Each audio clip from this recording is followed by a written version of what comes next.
I grew up in North Staffordshire, all my relations were farmers, and I spent all my holidays working on farms and helping them out on farms. And there wasn't a combine to be seen within 20 miles of where I lived. So all the soils were underneath permanent pasture. It was all sheep, beef and dairy farmed land. And when I dug holes in the soil, I was quite used to seeing 12 inches of deep black topsoil. And I thought that was natural. That was what I grew up with. I hadn't seen anything different. And I was shocked and quite horrified when I moved to East Anglia and saw the hungry soils. You picked up a handful of it and it didn't smell right. Very well farmed from a traditional point of view, from a conventional point of view, cultivated and ploughed, but there was just no life in them.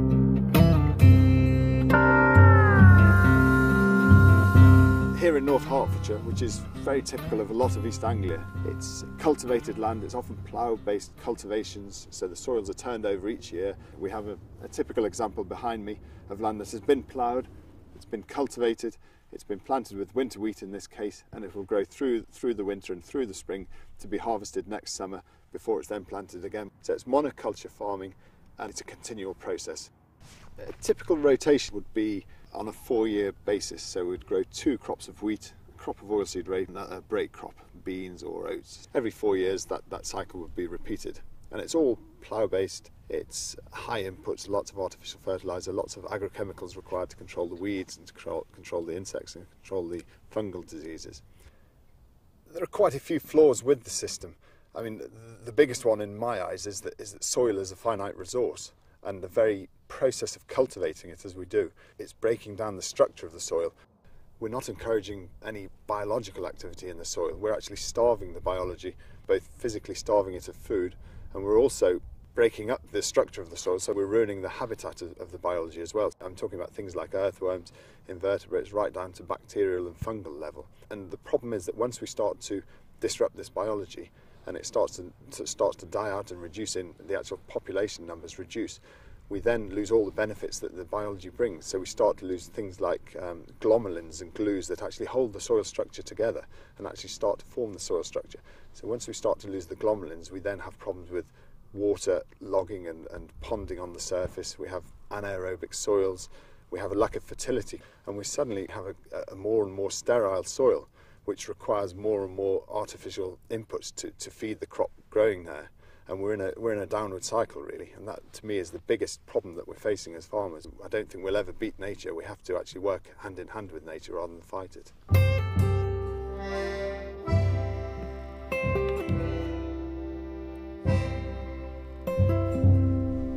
One of the obvious solutions to me is we've got to return to a way of farming that we did 60 or 80 or 100 years ago when it was true mixed farming, because soils that are lacking in biology actually need livestock as part of the rotation. They need to be putting this biology back into the ground and need to be feeding the bugs that live in the ground. So that's one of the key principles behind my thinking, is to get cattle back onto the land. Some of the work I've found in places like Argentina have shown that cattle on the land can actually improve fertility for up to 10 or 12 years after the cattle have departed. So you get the benefits of cattle on the land, this extra fertility, the reduced inputs. You would need the cattle on the land to get that benefit for probably 3 or 4 years within the rotation. But then, as I say, you get the benefits for 10 or 12 years afterwards. So instead of a 4-year rotation, arable farmers need to be looking at a 10 or 12 or 14-year rotation, where grass forms a part of that rotation. You get cattle onto the grass, onto the forage crops, and then you can grow and take an advantage of the fertility with your following wheat and oilseed rape and bean crops. The big issue with that is that a lot of arable farmers don't actually want to become livestock farmers. So whilst that's an issue, it's also a tremendous opportunity for young people. Young people who want to get into farming could actually take on this land on a sort of contract farming or a rental basis, and they could farm, say, a quarter of an arable farm that's down to grass, and could rent it and pay a rental equivalent for 3 years whilst that land is down to grass. And then as the farmer moves his rotation round the farm, the young entrant, the new entrant, could move his cattle around the farm and he could pay a rent for doing it. The arable farmer could then focus on what he's good at, which is growing crops, but he can also take advantage of this extra fertility. And the livestock farmer, the new entrant livestock farmer, would have access to land, which at the moment he doesn't have under the present system.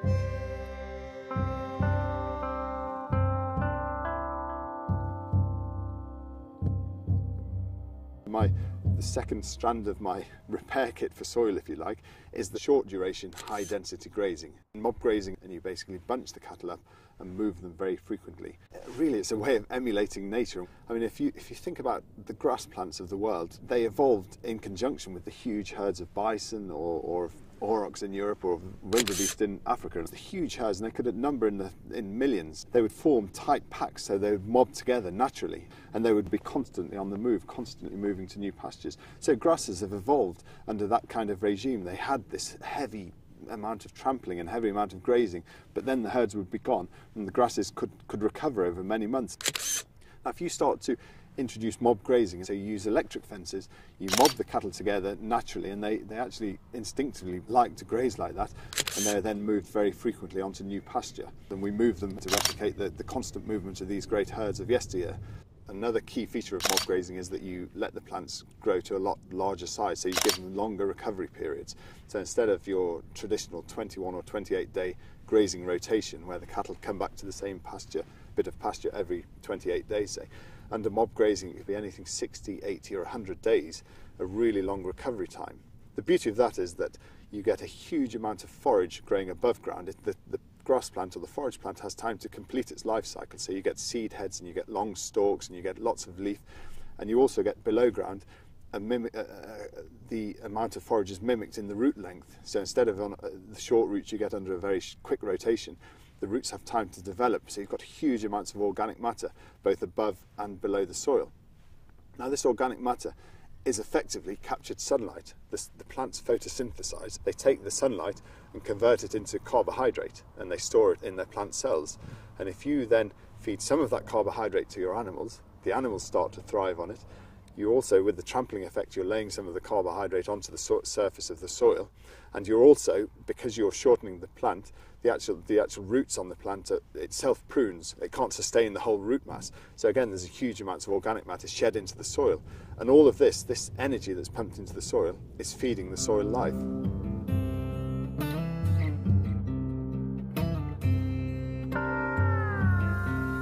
The ironic thing about it is that we know the system works because it always has done, but scientifically we can't put our finger on one key element because nature is so diverse. The other issue, of course, is funding. What we're advocating is actually getting back to a more natural system that uses less inputs, and the majority of research these days is funded by agrochemical companies with a vested interest in selling you something, and this is completely the opposite to what they want to look into. So I think scientifically we're really struggling to prove that this works. We're instead reliant on farmers who are actually doing it on the ground, who are saying it works and are inviting people onto their farm to come and have a look at it. So this field was mob grazed about 8 weeks ago, and we had about 150 cows in here with their calves at foot, so about 250 animals all told. And they stayed on a block of land, and we gave them about an acre, slightly less than an acre, for every 12-hour period. So we were moving them twice a day. So they started off on an acre of land, and they moved on to the next acre 12 hours later. And so it took about 5 days to work their way across the field here. Now, as they come into to this field, obviously the idea of mobbing them together is to trample the vegetation, and we can start to see the benefits of mob grazing. So we've got different species coming through. We've got cocksfoot coming through. As it gets colder towards the back end of the year, the ryegrass stops growing and the cocksfoot starts to come through. So it encourages different species. We've seen earthworms, and evidence of that is the molehills that are appearing. Now, traditionally a lot of farmers don't like to see molehills, and if you're making silage, it's a very good reason, because soil can contaminate the silage. But actually, in a mob grazing system, it doesn't matter about the molehills. They're actually creating drainage channels, and they're cultivating the earth for us. And if you can smell the soil, it smells really sweet and really rich, and it's crumbly and friable. And this is all because we're injecting this organic matter into the soil through the mob grazing process. Rich, fertile soil like this should be the goal of every arable farmer in the land. Cattle can actually achieve this. And once we bring cattle back onto our soils, we start to heal the whole system. You improve the fertility of the soil, you build the whole ecosystem, you build a sustainable farming business, and that is what we're striving for.